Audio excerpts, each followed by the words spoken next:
Donc nous passons maintenant au panel number 2 qui s'intitule AI et cinéma, à qui profite la valeur. Pour cela, j'invite notre modérateur à nous rejoindre sur scène. Il est consultant IA et médias dans les industries créatives. J'appelle Eric Lantulo. Je le dis à l'italienne. Lantulo. Nous allons appeler également pour vous rejoindre Cécile Lacou, qui est directrice des études et de la prospective au CNC. Je vous en prie. Asseyez-vous. Caroline Cooper, qui est COO chez Sky Entertainment Group. Mauro Martani, CEO chez Pulsone. Italiano anche. Merci. Antoine Baudet, directeur associé de chez Axio. Je vous en prie. Et enfin, Laurent Jaoui, qui est CEO chez Téléphone.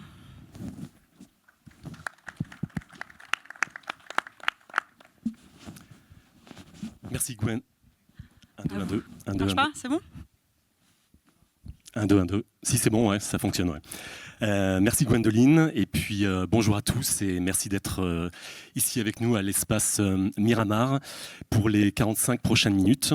Donc nous accueillons 5 personnes qui vont se présenter dans un instant sur un thème qui est important. On a vu l'aspect créatif, comment l'IA modifié impacté la créativité ce matin dans le premier panel.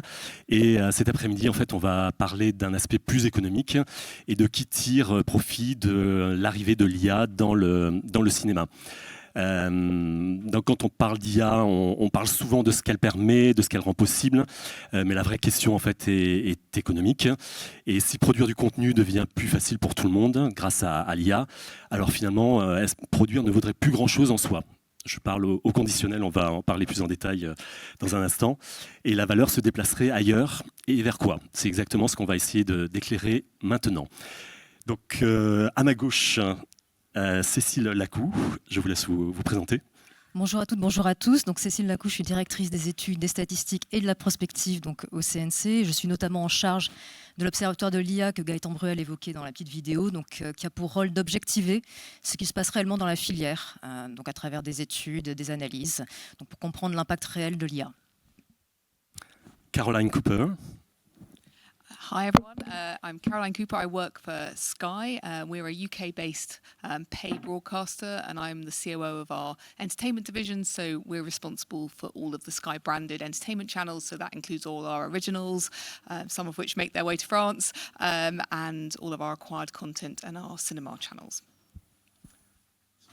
Mauro Martani. Thank you and good morning. Mauro Martani, I'm the CEO of this company that is Plus One Advisory. Is a company that takes care of all the financial strategies of the production and the distributor. We are Italy-based, and my personal experience after 15 years in business bank, I've been 15 years as a CFO of a group in Italy, this Fremantle Group, it's production companies, and a couple of years ago, you decided to move and to take care only on the financial strategies more than the productions. And we are happy. Great. Happy people. We like that. Antoine Baudet from Axio. Hello, I'm Antoine Baudet. I'm partner at Axio Capital, which is a private equity firm. I launched last year the Together Fund, which is a fund dedicated to independent producer, European producers, in which I will invest in equity, in the capital of the company. And I have already invested into 15 production and distribution companies, mostly in France, but not only in Europe. And last but not least, Laurent Jaoui.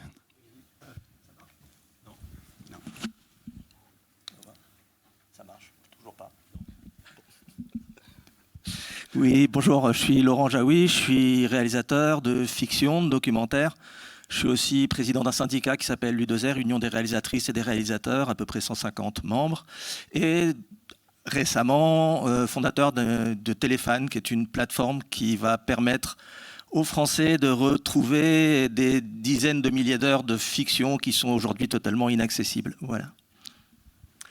Merci à tous. On commence par une première question déjà. Quand on parle de l'IA dans le cinéma, on a cette idée que grâce à l'IA, on va faire des gains de productivité, qu'on va économiser du temps, de l'argent. Est-ce que c'est un mythe ou une réalité? On va d'abord aborder cette question. Et d'abord avec vous, Cécile, parce que vous avez une position qui est assez privilégiée au CNC. Vous voyez passer énormément quasiment tous les projets de films voilà, qui passent par vos mains. Est-ce que c'est quelque chose sur lequel vous avez une opinion? Est-ce que vous voyez déjà beaucoup de dossiers avec de l'IA? Est-ce que vraiment ça baisse les coûts? Alors déjà, peut-être pour commencer, effectivement, ce qu'on voit, c'est que la large adoption de l'IA, c'est très rapide, puisque c'est 2 tiers des professionnels qui disaient avoir déjà testé des outils d'IA et les utiliser. Et un des premiers bénéfices recherchés, c'est justement le gain de productivité, gain en temps, voire gain économique.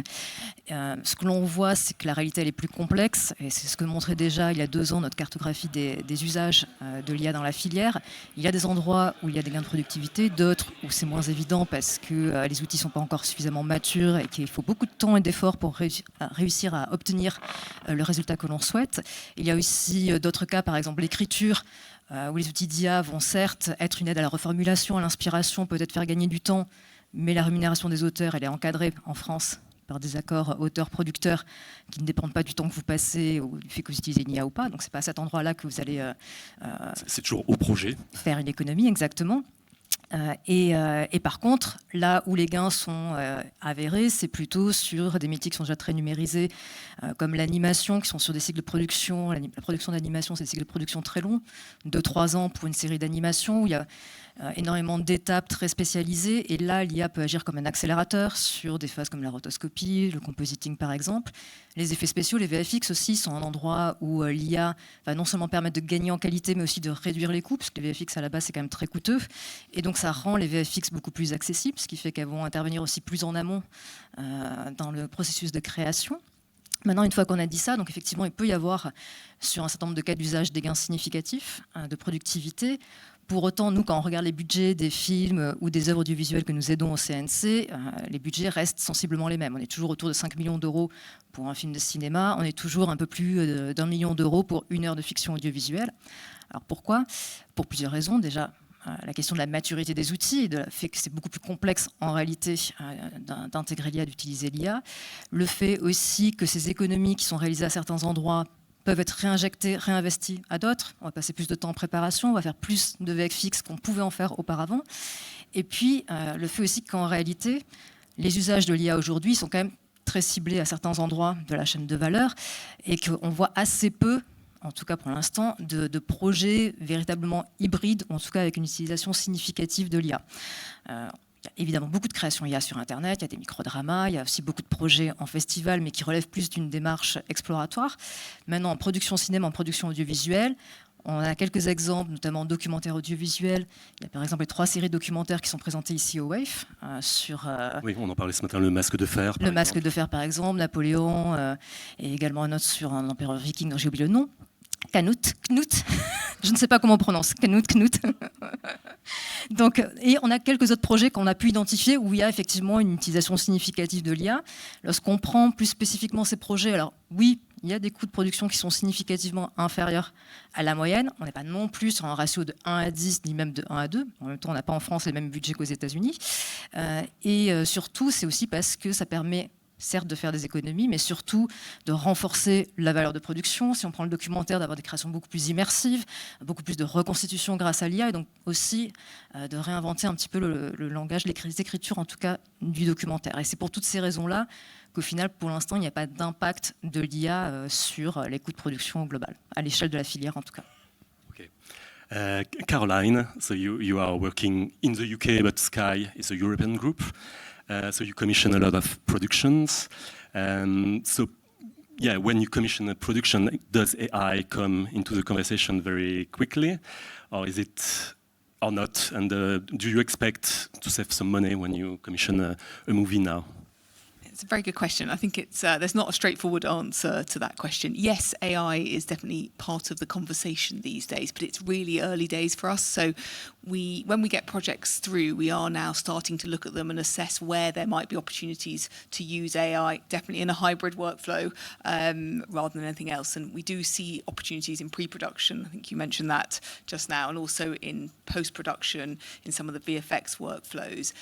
But it's quite early, and a lot of these tools aren't fully embedded in the production workflow, and it really depends on the projects.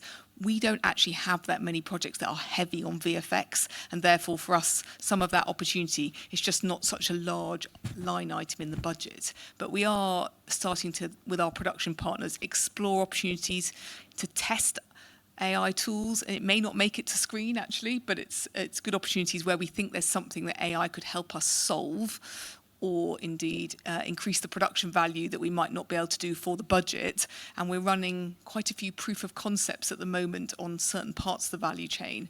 And we do have something in one of our documentaries, which will be out later this year, where we have used some AI tools for some reconstruction, and that will make it to air. But with our premium drama, we are obviously treading a little more carefully. And I would say I'm not seeing any kind of significant cost savings opportunities yet, but it's something we keep an eye on. The other point probably is localization, though, where we are moving a bit quicker. So we've got, there's quite a lot of opportunities for us as a European broadcaster, where we're trying to sell our shows into multiple different territories who have different languaging requirements. And some of the stuff we're getting back now around dubbing, vlubbing, and I guess transcripting is really good. And so I think that will... You use AI to dub We are movies? testing it, and I'm waiting for something back on. We're using a vlubbing tool to see if that's worked on one of our shows. And I'm optimistic that that's something that will hopefully open up some of our shows to a wider audience if we can get that right. And that might present quite a good early cost-saving opportunity for us. Okay. And Mauro, do you agree that we spend less money on the shooting, and I think and more money on designing and preparing the projects? Is that something you see in the project? No, I mean, we are not seeing right now. Okay. But I think that it's quite important to understand that we have to think that tomorrow the tools will modify sharply the money allocation in the projects. And since the idea is that this tool will be a reality, and it will be interesting for the producers, for the creative people, and of course for the broadcasters. And the idea is that there will be an immediate change of the value chain of the projects. And so where is the value? And this is the question. And from the financial point of view, of course, if we have to put money in projects or in companies, of course, the idea is that we should take into consideration that the AI tools will make the difference. I came from Italy, and in Italy, the production market is very artisanal. And the broadcasters, Sky, Netflix, so they are industrial behavior, and they fight with an artisanal behavior of the producer. Tomorrow, the tool, this is what we hope, is that they will change the perception of the market and moving from an handcraft to a business model, industrial model, also for the production. So that means aggregation, that means logical portfolio, and all of this will have an important impact on the production. And when the producer will start to move from an handcrafting to an industrial behavior, we will see the hit on the budget of the artificial but not yet. Yeah. If someone wants to react to what somebody is saying, just take the mic and speak, speak loud. Antoine, quand vous voyez des projets arriver, et est-ce que vous voyez déjà des projets qui arrivent en vous disant nous on va utiliser l'IA et on va économiser 30% et investissez dans notre projet? Est-ce que c'est quelque chose que vous voyez déjà, et quand vous en voyez, est-ce que vous y croyez? We already met producers who told us that AI will be integrated in all the production. But well, first and foremost, budget is a consequence. It's not the first part of a project, you know. So it has to be considered as the consequence of the quality of a project. Then AI is a tool. So it have to help at each level, each steps, all the professional to do a better job, or maybe quicker, maybe cheaper. But you have to consider it not only as something that helps to make something cheaper. We can also make better with the same money. And it's really important. As VFX, you know, VFX help us to create more wow effect, more impressive project with less cash, less money, or at least the same amount. And I think that AI, it's about the same. So first and foremost, it's idea, it's creativity, it's people who innovate, invent, create, and have great ideas on storytelling. And we are looking first and foremost on that kind of people and that kind of project. It's all about IPs. It's all about this creativity, and the value for us as shareholders is here at first. Vous, Laurent, vous... Oui. Il y a un micro qui marche.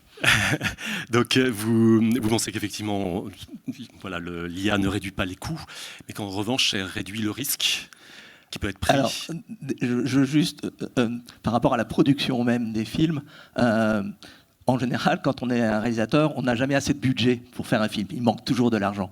Donc, à mon avis, pendant une période, quand l'IA va permettre de réduire des coûts quelque part, c'est des vases communicants, on va se dire, bah, tiens, ça va nous permettre justement d'améliorer, finalement, il faut avoir peut-être plus de figurants, plus de... Voilà. Donc, je pense que pendant il risque d'y avoir une espèce de stabilité malgré tout des budgets pendant assez longtemps. Maintenant, nous, ce sur quoi on travaille, c'est pas les films qu'on va produire, c'est les films qui ont déjà été produits en fait. Donc ici, on va beaucoup parler du futur, du cinéma, mais nous, on regarde le passé. Parce qu'en fait, l'IA peut aider le futur, mais en fait, elle peut aussi aider notre passé, bizarrement. Parce que par exemple, en France, on a une obligation de suivi d'exploitation des films depuis 2016, mais depuis 2016, les producteurs ont dit pendant des années, peut-être, mais pour mettre ces films sur le marché, ça nous coûte tellement que c'est tellement peu rentable que, regardez, on ne peut rien faire. Et donc, tous ces films sont restés sur les étagères. Donc, pendant 40 ans, il y a eu pratiquement 20 000 heures de programmes, ce qui est énorme. Je parle de programmes prime time, patrimonial, qui est totalement inaccessible aujourd'hui. Et là, c'est une application très pratique de l'IA aujourd'hui. Elle permet, que ce soit dans la remasterisation, dans le marketing à nouveau des films, dans la récolte des datas, d'abaisser à tel point les coûts que ces films deviennent à nouveau réexploitables. Donc voilà, notre travail aujourd'hui, c'est de ramener une partie de la mémoire des Français qui est pour l'instant bloquée grâce à l'IA sur le marché. Je rebondis sur quelque chose que vous avez dit, puis sur lequel peut-être Cécile et puis Caroline pourront rebondir aussi. C'est que vous dites voilà, que l'argent qui peut être économisé va être réinvesti ailleurs dans le film. Est-ce que dans un contexte où il y a moins d'argent, voilà, dans le service public ou dans... Voilà. Do you understand, Caroline? Yeah. Yeah. Yeah, I can say it in English. But in a context where commissioners have less money, we can see it in France with the public TV channels. Maybe it's tempting to try to reduce the cost instead of investing the saved money somewhere else in the workflow. What do you think? I think that's tricky. I think if we look at the competitive environment, I mean, obviously the public broadcasters have a slightly different, I guess, set of challenges. But if you look at the environment we're all competing in all of our markets, there is a very high standard of certainly commissioned content that people expect. So I think people are reticent actually to necessarily just take it as cost savings, because what you could do was improve the quality of your on-screen product and therefore be more competitive by producing at a higher value. So, I mean, production costs have gone up in the UK significantly because people's expectations of what they see on screen is now just so much higher. So certainly what we're looking for is the opportunity to sort of continue to compete at that top level and be able to bring projects that we might otherwise actually just say no to because they're too ambitious, I guess, in terms of scale for us to afford. And that's where it's an opportunity. I can't talk for the public service broadcasters, but they are similarly looking to try and bring ambitious projects to screen. So I think it's more of an opportunity for them to be able to maintain or increase quality rather than just take cost out. That's just my view. Okay, interesting. So we go to the next block of questions. So when dans un monde où tout le monde peut produire, donc un coût qui se réduit, où est-ce que se situe la valeur aujourd'hui? So Mauro, we start with you. So you say that the assets today is not what can be scaled, but what is unique, actually. So can you explain a little bit where the value is today for you? Yes, thank you. I would like to start from the Anton, when he said the value for the shareholders. The value of the shareholders is a part of the value of the project, as the value for the broadcasters, the value for the producers. And in my opinion, the tool that we will have tomorrow, we will reconfigure totally the dimension and the size of the value. As of today, for example, in Italy, the big part of the project are or talent-driven or IP-driven, and the value of the project is a cost base. How much does it cost? This is the value.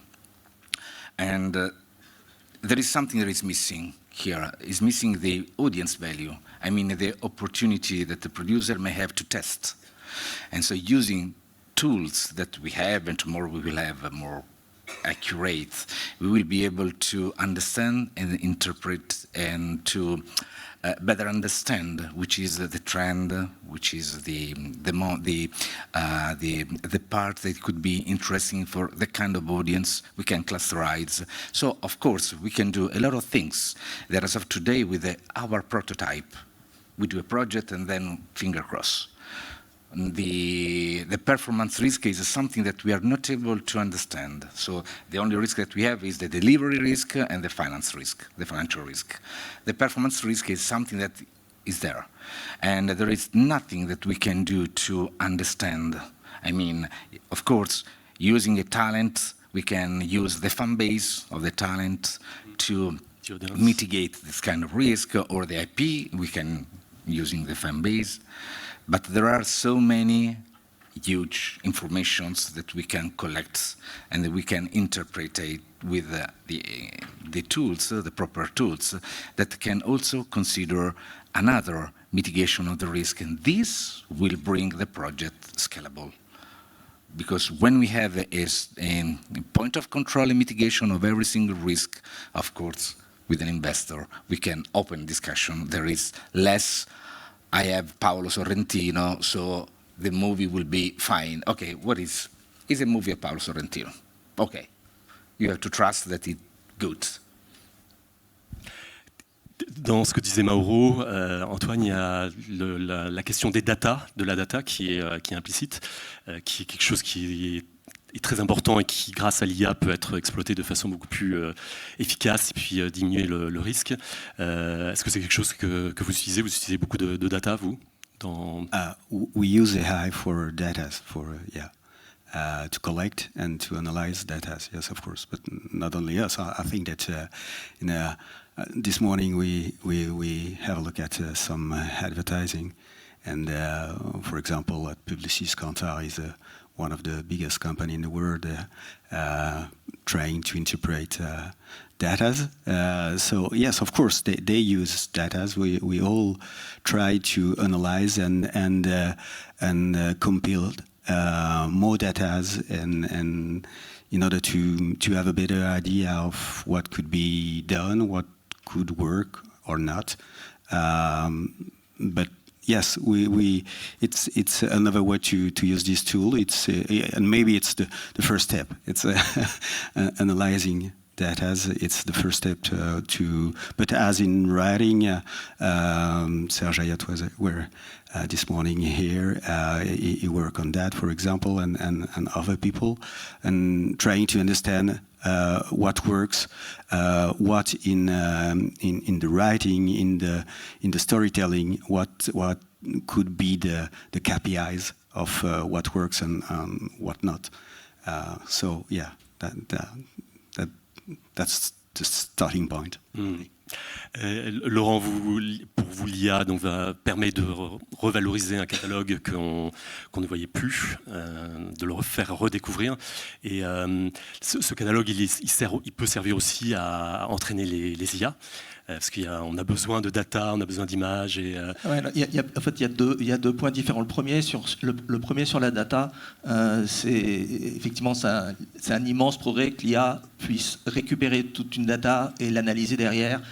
Mais je trouve toujours intéressant, parce que c'est deux mondes un peu séparés, on va dire, quand on dit la data, l'analyse, la finance, et puis la création, on a l'impression que c'est deux univers qui sont un peu parallèles. Mais en fait, la chose qui est très intéressante, c'est de chercher à allier les deux, c'est-à-dire de ne pas perdre l'intuition humaine par rapport à cette data, de dire mais en fait quand on regarde un film, qu'est-ce qui nous plaît, par quoi on est touché et comment est-ce qu'on peut après chercher comment ça se traduit dans la data. C'est-à-dire qu'on ne peut pas, je pense, séparer d'un côté les analystes, de l'autre côté les créateurs. Donc l'intérêt qu'on a avec notre plateforme, c'est qu'on arrive quelque part, on a des gens qui travaillent, des spécialistes IA, mais on travaille avec les gens qui ont fait ces films et on peut communiquer pour savoir comment est-ce qu'on peut récupérer ces informations et comment est-ce qu'on peut proposer après au spectateur quelque chose qui lui corresponde plus. Qui soit pertinent par rapport à là où il en est de sa vie, qu'est-ce qu'il a envie de regarder, qu'est-ce qu'il aime regarder, pas l'enfermer dans sa bulle, mais d'être un peu comme la personne dans une vidéothèque, on allait et le vendeur nous connaît, il nous dit ah oui, vous aimez bien ce genre de choses, ce genre de film, hein, j'ai quelque chose qui pourrait vous plaire aussi, voilà. On essaie de se rapprocher de ça. Après, par rapport à l'entraînement des images, c'est un autre type de contrat qu'on a à passer. C'est très intéressant.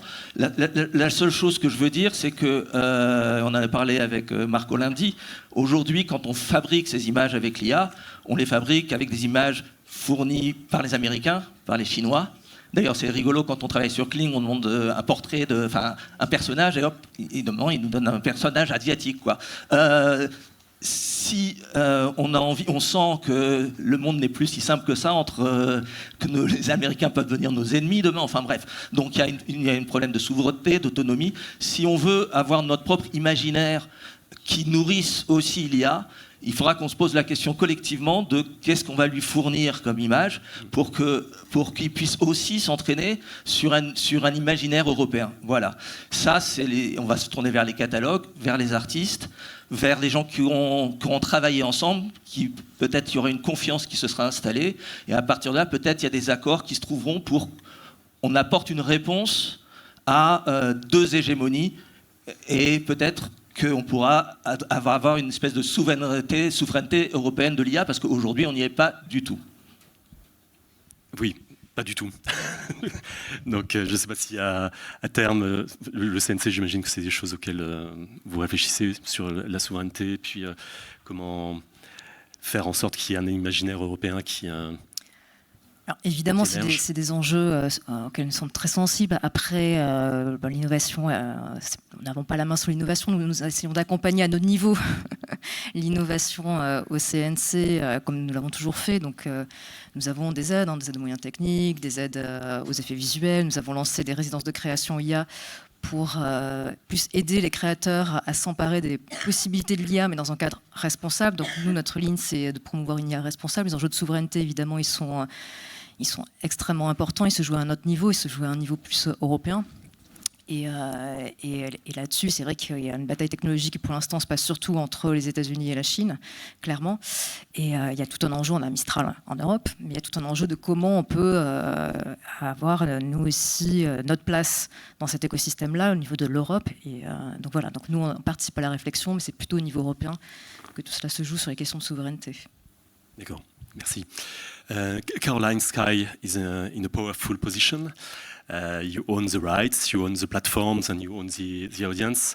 And that's exactly the kind of integrated position where value concentrates. So does AI reinforce this position, or do you see new entrants? And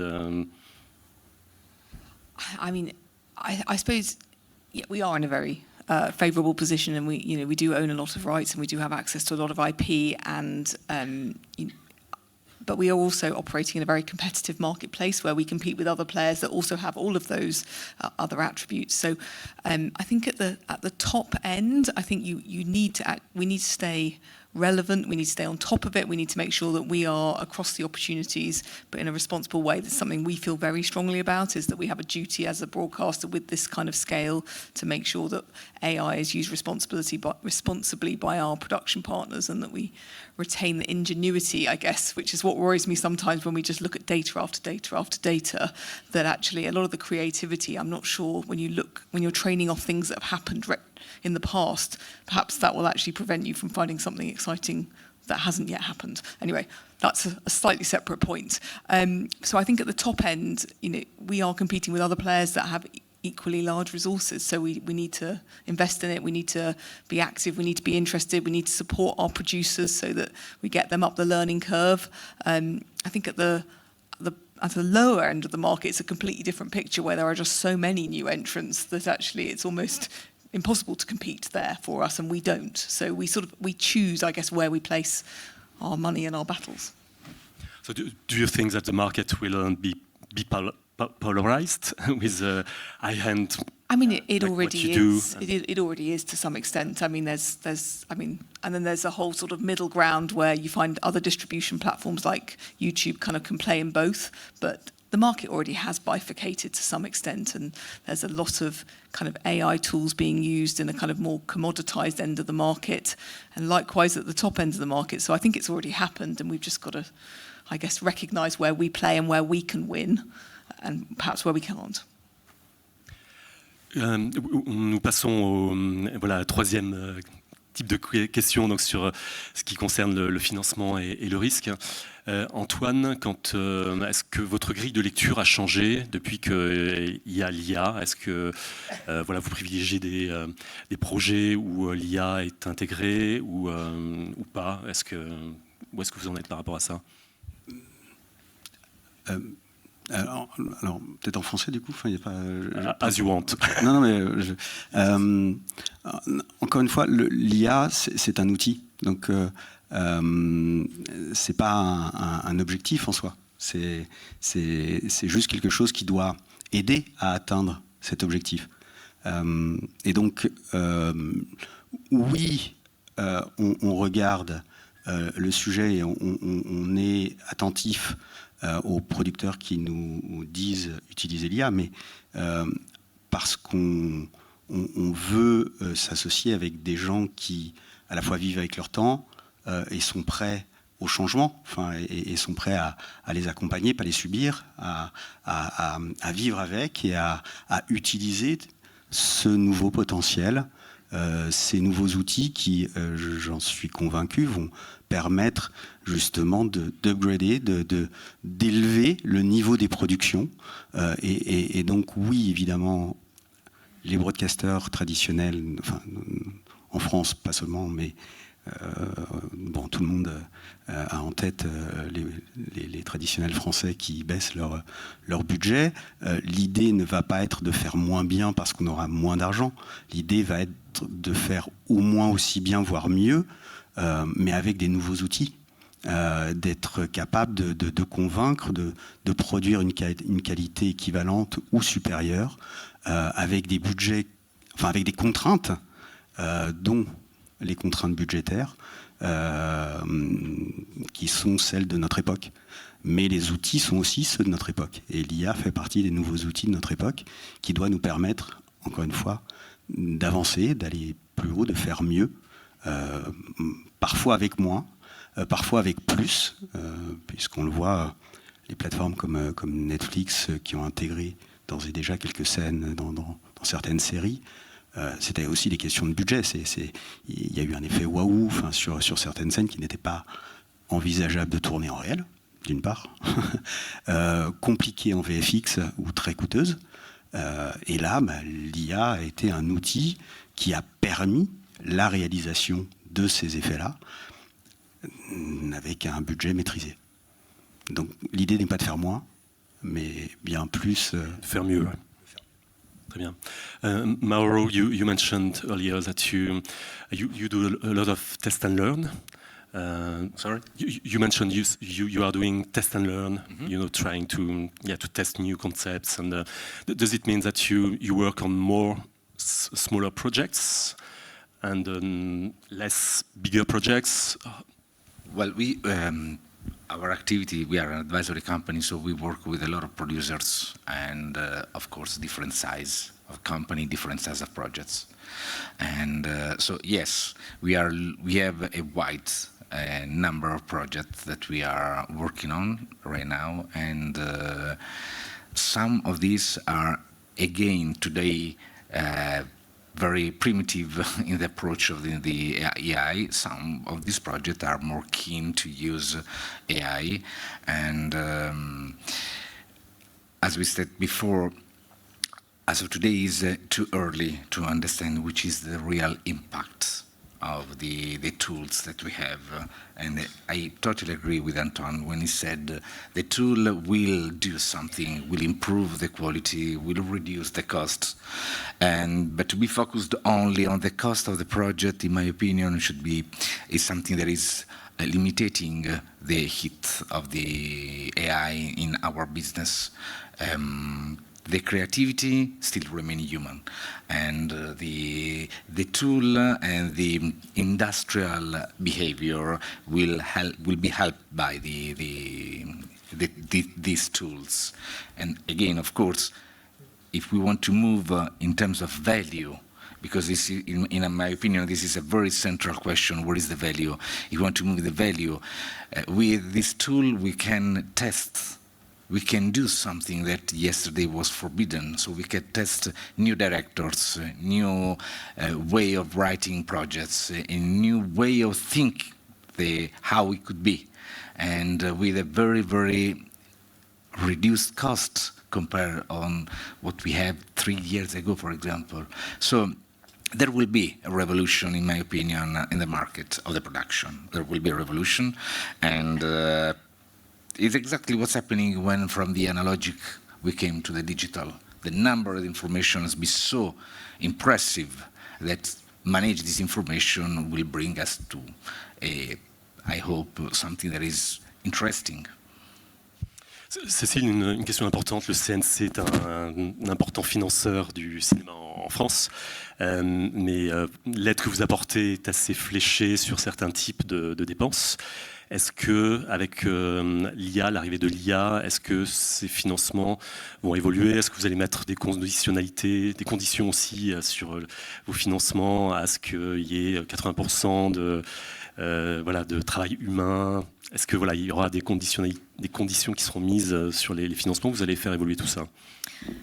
Alors, donc, nos aides ne sont pas forcément fléchies sur certaines dépenses. Il y a des aides à la production, il y a des aides à l'écriture, au développement, il y a des aides à toutes les étapes de la chaîne de valeur du CNC. Notre position, elle est claire. Il ne s'agit pas d'interdire l'IA. L'IA, elle est là. Et c'est aussi des possibilités, des opportunités également. Nous, notre position et notre exigence, elle est d'une IA responsable au service de la création humaine.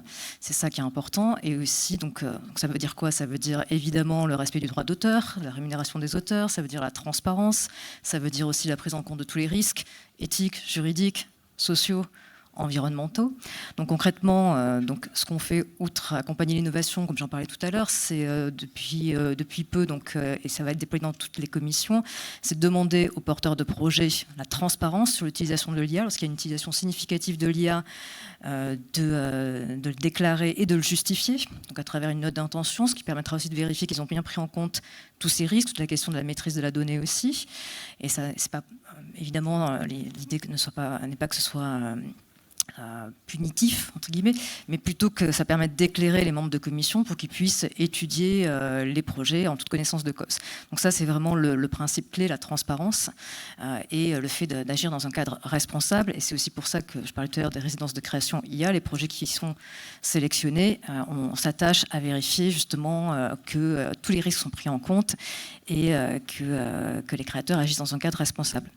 Donc là, aujourd'hui, voilà, on en est là, on en est à déployer cela pour avoir plus de visibilité aussi sur l'utilisation de l'IA. On passe à la dernière partie. C'est vrai qu'on a beaucoup parlé d'artisanat, que chacun fait des tests. Voilà, chaque producteur met en place des workflows qui lui sont propres. On n'assiste pas encore à une industrialisation à l'échelle française ou européenne de l'IA. On va commencer avec vous, Cécile. Qu'est-ce qui manque selon vous pour passer à l'échelle, comme on dit l'expression, sur l'utilisation de l'IA dans la fabrication de films? Alors, je pense qu'effectivement, un petit peu tout le monde l'a dit, aussi bien Caroline que Mauro, on en est encore dans une phase beaucoup d'expérimentation, ça commence à être intégré, mais il y a un certain nombre d'enjeux. On le voit, il y a un foisonnement créatif, beaucoup autour de l'IA. J'étais en Californie il y a 3 semaines, je rencontre un certain nombre de sociétés, il y a beaucoup de solutions qui se créent, tous avec des visions un petit peu différentes. Donc comment on intègre l'IA d'ailleurs dans les workflows.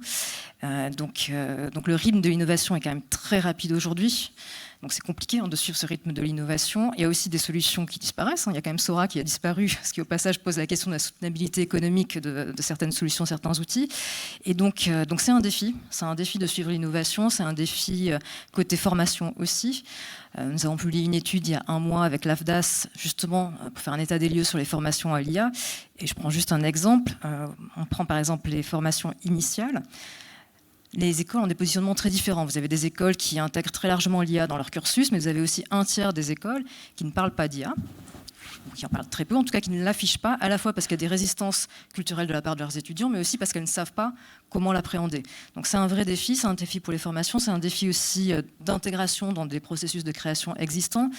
Et là-dessus, je rejoins ce que disait Caroline, il y a aussi une asymétrie des acteurs. Donc il y a des grandes entreprises comme Sky, comme d'autres, des grands groupes, qui ont les compétences en interne pour faire de la R&D, pour expérimenter, pour faire des proof of concept, etc. Et pour développer même des outils en interne. Et suivre, s'adapter continuellement aux innovations. Et puis, à l'autre bout du spectre, vous avez aussi des sociétés qui se lancent, des startups qui vont partir de zéro, créer des nouveaux pipelines de production basés sur l'IA. Donc, c'est tout le développement des studios IA. Et au milieu, la vaste majorité des entreprises, des professionnels, pour qui c'est très complexe d'intégrer l'IA dans un environnement en perpétuelle évolution. Demain, vous allez avoir les world models qui peut-être vont rendre obsolètes certaines choses aujourd'hui. Donc voilà, tout ça va très vite et c'est compliqué pour beaucoup de sociétés entre les deux. What's your experience at Sky? Why is AI adoption not so quick and at scale at the moment?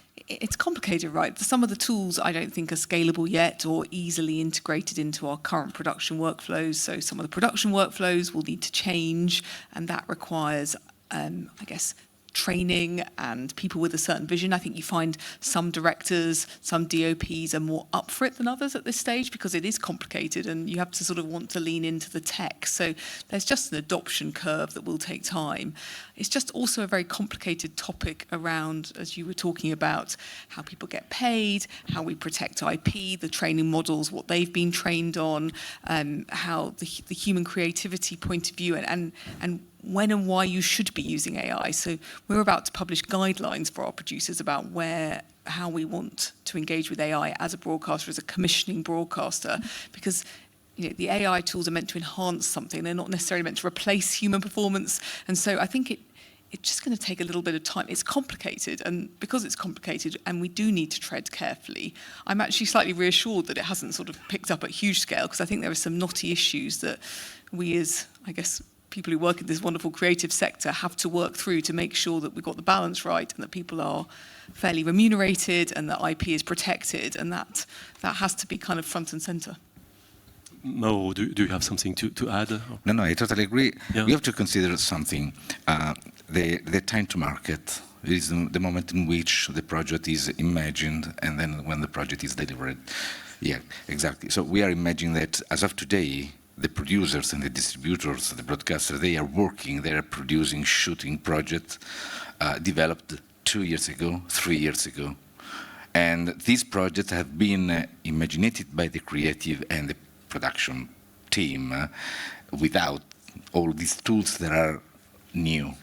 Okay, so to have a proof of concept, we have to wait because the project must be imaginated with the AI tools inside. Otherwise, we are putting some salad, and there are salads. I have to confirm that there are a huge amount of salads.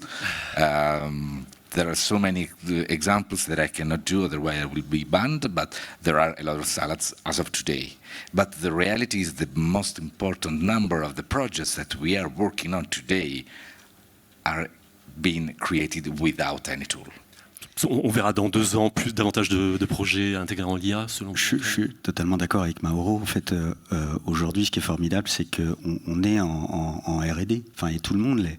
Ce que je trouve très intéressant et très passionnant, c'est que tout le monde, à son niveau, essaie de s'approprier l'IA. Que ce soit le technicien son, que ce soit la post-prod, la prépa, que ce soit les commerciaux, que ce soit le dev. Tout le monde essaie d'intégrer les briques IA dans son workflow, enfin dans son travail au quotidien. Et pour pouvoir passer à l'échelle, il faut en fait des cas d'usage qui fonctionnent, éprouvés. Et on les a pas encore en fait. On est en train de les chercher, de les inventer et de les créer. Donc le passage à l'échelle, il viendra un peu plus tard. Mais en attendant, aujourd'hui, chacun cherche, creuse, innove, essaie de trouver des moyens de l'intégrer pour lui, pour juste sa partie à lui. Et c'est ça qui est formidable, c'est ça qui est foisonnant, c'est ça qui est enthousiasmant. Donc il ne faut pas encore, enfin, une fois qu'on passera à l'échelle, ce sera la phase d'industrialisation, c'est pas forcément la plus passionnante. Enfin, c'est... Laurent, vous parliez de pertinence, effectivement, mettre de l'IA là où c'est pertinent et pas chercher absolument à en mettre partout. D'abord, effectivement, le passage à l'échelle est en production. Il est d'autant plus difficile que chaque 2 mois, des fois chaque mois, il y a des nouveaux outils, il y a des nouvelles possibilités. Il faut reconfigurer son logiciel interne. Moi, je travaillais sur une série pour Canal+, qui a duré 1 an et demi à peu près. Entre le début et la fin, les possibilités étaient totalement différentes 1 an et demi avant, 1 an et demi après. Et ça continue, donc c'est très compliqué quand même à ce moment-là de commencer à établir des modèles parce qu'ils vont être contredits le mois d'après. Il y a des choses qui émergent quand même. Moi, ce qui m'intéresse le plus, c'est les nouvelles possibilités qui ne sont pas obligatoirement attendues et qui deviennent des évidences. Par exemple, le film historique, le documentaire historique. Quand on faisait de l'historique, on avait des archives, puis quand on arrivait sur le Moyen-Âge, évidemment, les archives, ça n'existait pas. Donc ça réduisait beaucoup le type de narration qu'on pouvait faire. Je crois qu'il y a des exemples qu'on va voir. Ça, c'est quelque chose que l'IA permet, qui n'existait pas avant et qui est une vraie source de valeur totalement nouvelle, et il n'y a pas de raison qu'elle s'arrête, celle-là. Et il y aura d'autres surprises, je pense, puisqu'en fait, on va de surprise en surprise. Voilà. Moi, je travaille sur un domaine où, quelque part, c'est plus tranquille, dans le sens où c'est des films qui ont déjà été faits, même si l'IA permet plein de choses et on en découvre tous les jours, mais malgré tout, c'est quelque chose qui est moins risqué. Produire un film, c'est toujours beaucoup d'argent. Le restaurer aujourd'hui, faire sa curation, son marketing, c'est beaucoup moins cher. Donc voilà. Mais notre problème de mise à l'échelle à nous, il n'est pas de cet ordre-là. Il est de se dire, on peut intégrer maintenant beaucoup de films rapidement sur une plateforme. Comment faire, je parlais avec le bibliothécaire, comment rester pertinent quand une masse de data nous arrive, quand une masse d'informations nous arrive, comment est-ce qu'on peut toujours trouver la bonne information pour notre utilisateur. Et ça, c'est voilà, c'est du travail interne, mais on sait où on va, c'est assez cadré, il n'y a pas vraiment de surprise. Voilà, c'est plus tranquille. Merci Eric. Alors juste peut-être Je t'en prie. un dernier mot de la fin pour chacun. On se projette dans 2-3 ans. C'est dur, je sais, avec l'IA. Où, à votre avis, la valeur, voilà, quel acteur prendra beaucoup plus d'importance qu'il en a aujourd'hui grâce à l'IA dans 2-3 ans? Cécile, à quel endroit de la chaîne de valeur? Alors, je vais répondre différemment.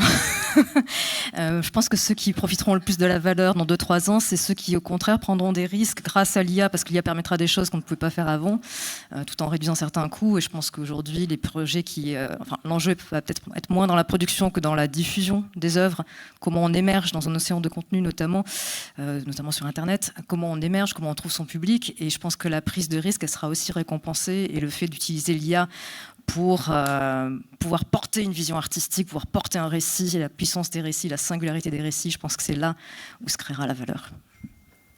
Caroline, did you understand the question? Vaguely. Yeah, okay. But I mean, I'm optimistic. I feel like in 3 years' time that actually, what I'm hoping, I guess I'm optimistically hoping that our customers in the end will be the people that benefit, because we'll be that much more ambitious with some of the projects we can bring to screen, that we'll be able to take advantage of some of the sort of super new tools that come through, that will really be able to sort of supercharge some of the production values that we are always aspiring to meet. Okay. Mauro. Only one word: portfolio. I mean, the idea is that we have to start to think no more project by project, but with a portfolio logical. So the idea that we can do more projects, we can open different markets, we can test, and we can mitigate the risk, we can cross-collateralize the risks, and we can imagine a completely different way to think projects, not project by project. Ok. Antoine, votre mot de la fin. Toujours la propriété intellectuelle, l'IP, la créativité et l'accès à l'audience, donc la créateur économie, je pense. Ok, on n'a pas beaucoup parlé, mais effectivement la créateur économie et des communautés qui sont déjà formées. Ouais. Et Laurent? Oui, moi je pense qu'on n'est pas au bout de nos surprises. Je voulais juste dire que, en fait, l'IA, elle se nourrit du passé, elle compile le passé. Je pense que plus on comprendra, on analysera ce passé, grâce à l'IA d'ailleurs, plus on arrivera à maîtriser ce qui risque de se passer par la suite. Voilà. C'était ce que vous m'aviez cité, une phrase d'Orwell. D'Orwell, voilà. Voilà, ceux qui contrôlent le passé structurent le futur.